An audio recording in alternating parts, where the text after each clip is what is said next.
Je, umewahi kutaka kufanya kitu lakini ukahairisha kwa sababu ya kuonekana mpumbavu? Mimi pia nilikuwepo hapo, na hofu hiyo inakuzuia kukua. Nikikumbuka kila nilivyokuwa nataka nianze kufanya video, kichwani mwangu sauti ikawa inakuja, itakuwaje?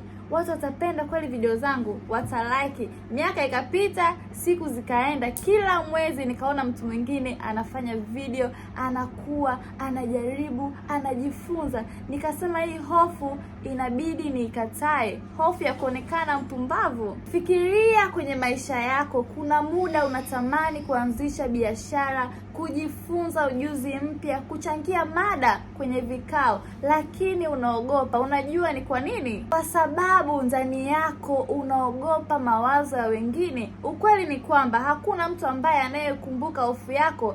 Wanachokikumbuka ni hatua uliyochukua. Kufanya makosa, kuonekana mpumbavu, kushindwa ndiyo njia ya kujifunza.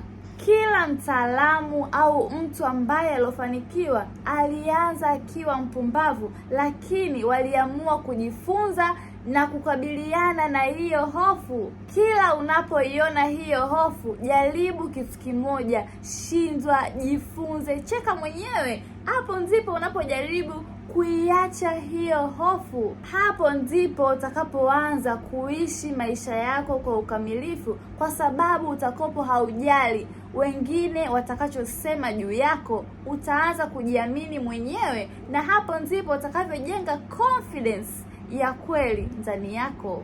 Sasa jiulize, ni kitu gani ambacho umekuwa ukikiepuka kila siku kwa sababu unaogopa kuonekana mpumbavu?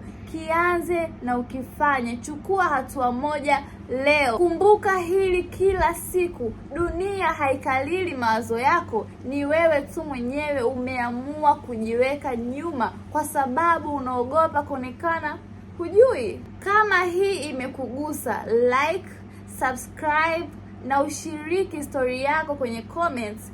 Tuvunje hofu pamoja. I love you guys. See you next time.